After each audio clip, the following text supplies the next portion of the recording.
Diving into a story called Friend from the Sky. And it's just this really beautiful, simple story about finding connection in the most unexpected way you can possibly imagine. So let's start with a question that really gets to the heart of this whole thing. Can one single, totally unexpected moment change your life forever? Well, for the young girl in our story, the answer to that question literally fell out of the sky. And yeah, it changed everything. So let's meet her. This is Reshma. She's 14, and for her, the world was pretty much what she could see from her balcony.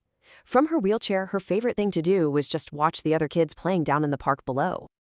You see, Reshma was born with a condition called spasticity, which just means it affected her control over her hands and legs. Because of this, she couldn't really walk or play like the other kids, which is why her whole world was often just that view from the balcony. And while all the other kids were busy with school and their games, Reshma, she didn't have any friends. The story puts it so simply, and it just hits you. Reshma felt very lonely. Okay, so picture this scene.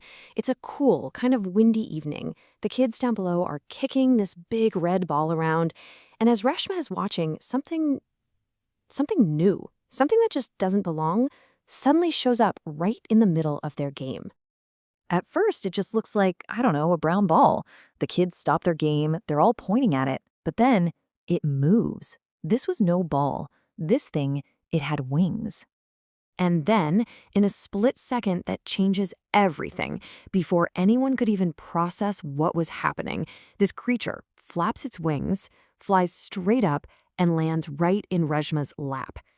On her balcony, her quiet, isolated world was just interrupted in the most direct way possible. So who was this surprise visitor?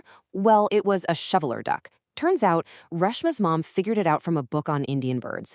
And get this, it wasn't a local bird at all. It was a migrant, all the way from the cold parts of Russia. It was just completely exhausted from fighting the wind and had gotten separated from its flock. So the very first thing Reshma does is give this little creature a name. She decides to call him Mitra.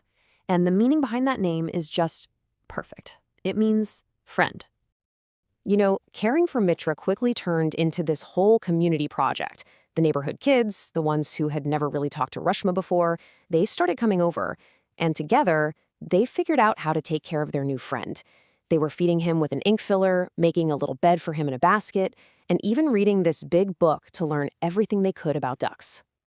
And this right here, this shows you how much their thinking shifted. Their goal wasn't just, hey, we have a new pet. It became this shared mission. They totally understood that Mitra had a huge journey ahead of him, and they were all in it together, with Reshma, to get him strong enough for that flight home. So after about 10 days, it was time to say goodbye. Reshma's dad took her and all the kids to a lake nearby. They gently put Mitra in the water, and he starts swimming around, doing his thing. But then he just disappears under the water.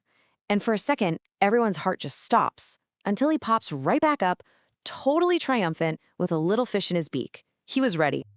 Okay, so Mitra's gone, the mission's over, and the very next day, Reshma's back on her balcony, watching the park, but it's empty. There's nobody there. And you get this little pang of sadness, right? You start to wonder, was that all just temporary? Is she back to being all alone again? But then, the doorbell rings. And standing right there at her door were all the children, and what they asked for wasn't about the duck anymore. It was about her.